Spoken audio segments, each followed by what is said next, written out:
Les saludamos una vez más en esta mañana y queremos compartir el mensaje de la lección para este día correspondiente y se titula Siempre fiel a su pacto. Leeremos el Salmos 89 del versículo 27 al 32 y 38 al 46 y el Salmo 132 del 10 al 12. Por el tiempo no podremos leer todos los versículos, así que les damos de tarea que lo puedan estudiar en sus casas. Hacemos la pregunta: ¿en qué consiste el pacto davídico? Al parecer, ¿qué fue lo que pasó o lo que lo puso en peligro? Cuando nosotros leemos el Salmos 89, del versículo 27 al 32, encontramos en qué consistió el pacto davídico. Leeremos algunos textos. Dice el Salmos 89, 27 en adelante: Yo también le pondré por primogénito, el más excelso de los reyes de la tierra. Para siempre le conservaré mi misericordia, y mi pacto será firme con él. Pondré su descendencia para siempre, y su trono como los días de los cielos. Si dejaren sus hijos mi ley, y no anduviesen en mis juicios, si profanaren mis estatutos, y no guardaren mis mandamientos, entonces castigaré con vara su rebelión y con azotes sus iniquidades. Lo dejaremos hasta ahí. El pacto davídico consistía en encontrar o en conocer las misericordias de Dios hacia David. También consistía en ese pacto que Dios realizó específicamente con David. Y también en las promesas eternas que se encuentran en ello. El pacto davídico específicamente contiene la promesa de Dios de sostener eternamente el linaje de David y así también la prosperidad del pueblo de Dios.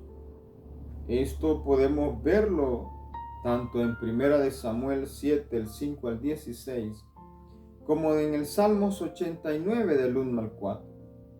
La permanencia del pacto se afianzaba sobre el solemne juicio o el solemne juramento de Dios y la fidelidad del rey a Dios. Sin embargo, incluso los reyes devotos, como el rey David, no siempre fueron fieles al Señor. El Salmos 89 se lamenta por la dura realidad que parece indicar que las gloriosas promesas del pacto davídico se habían perdido. Ahora surge la pregunta: ¿abandonó Dios irremediablemente a Israel? La respuesta, claro que es no.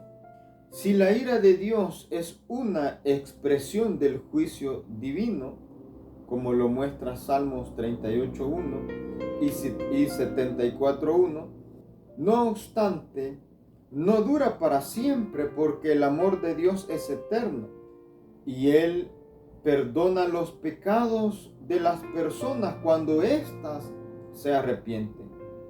Pero mientras dura el descontento de Dios con su pueblo descarriado, es grave.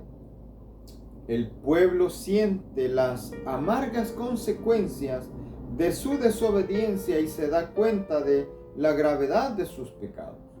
Con todo pregunta: ¿hasta cuándo? Apelando al carácter pasajero de la ira de Dios.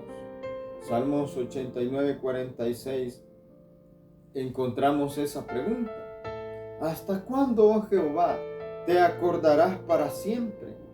¿Arderá tu ira como el fuego? Son las preguntas que el salmista se hace.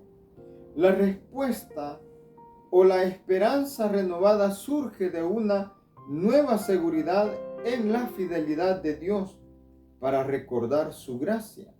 En resumen, aunque el componente humano del pacto fracasara, el pueblo podía descansar en la promesa de los propósitos inmutables de Dios mediante el Mesías, que encarna la justicia y la salvación de Israel y del mundo entero.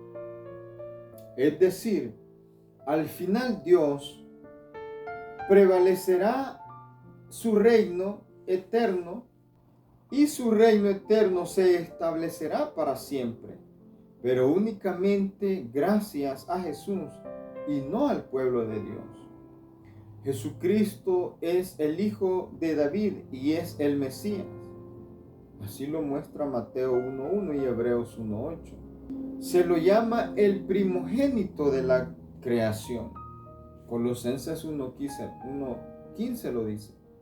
En alusión esto al Salmos 89:27, que llama a David, quien era el tipo de Cristo, el primogénito de Dios. Dice pues, yo también lo pondré por primogénito, el más excelso de los reyes de la tierra, refiriéndose precisamente a Cristo. Es evidente que el título primogénito no expresa la condición biológica de David, porque David era el octavo hijo de sus padres. Lo mismo sucede con Jesús. Este título significa su honor y su autoridad especial. Colosenses 1:16, 20 al 22 lo dice. Dios hizo de Jesús el Rey supremo sobre todo el mundo cuando lo resucitó de entre los muertos. Por tal razón, debemos de comprender muy bien sobre las enseñanzas de Salmos, haciendo las referencias de Jesucristo. Cuando leemos Colosenses 1:16 al 20 y el versículo 22, encontramos ciertas enseñanzas en estos versículos que nos enseñan acerca de quién es Jesús y qué hizo por nosotros. Y al mismo tiempo podemos encontrar algunas promesas que podemos extraer para cada uno de nosotros. Dice Colosenses, porque en Él fueron creadas todas las cosas, las que hay en los cielos y las que hay en la tierra, visibles e invisibles, sean tronos, sean dominios, potestades. Todo fue creado por medio de Él y para Él. Y Colosenses 1:20 al 22 nos dice, y por medio de Él reconciliar consigo todas las cosas, así las que están en la tierra como las que están en los cielos, haciendo la paz mediante la sangre de Jesucristo. ¿Qué nos enseñan entonces estos versículos de quién es Jesús? Por lo menos encontramos dos cosas. Nos muestra que Jesús es el creador de todo lo que existe en el universo, incluyendo nuestro creador. Y en segundo lugar, que Él es el único que puede reconciliarnos con el Padre a través de su sacrificio. Por eso encontramos promesas maravillosas para cada una de nuestras vidas. Termino con un pequeño comentario que se encuentra en el libro Historia de los Patriarcas y Profetas, páginas 818 y 819. Dice de la siguiente manera: grandes y gloriosas fueron las promesas hechas a David y a su casa. Eran promesas que señalaban hacia el futuro, hacia las edades eternas, y encontraron la plenitud de su cumplimiento en Cristo Jesús. Maravillosas palabras, porque todo lo que los salmos, o específicamente los salmos que hemos estudiado hoy, que aparentemente hablan de David, pues nos muestran un cumplimiento hacia el futuro de Cristo, cuando Él se encarnizó en Jesucristo y en Él fueron cumplidas estas palabras expresadas en los salmos. Que Dios nos ayude durante esta semana a comprender la fidelidad de Dios a su pacto, cómo Dios cumple sus promesas, porque Él es fiel a sus promesas.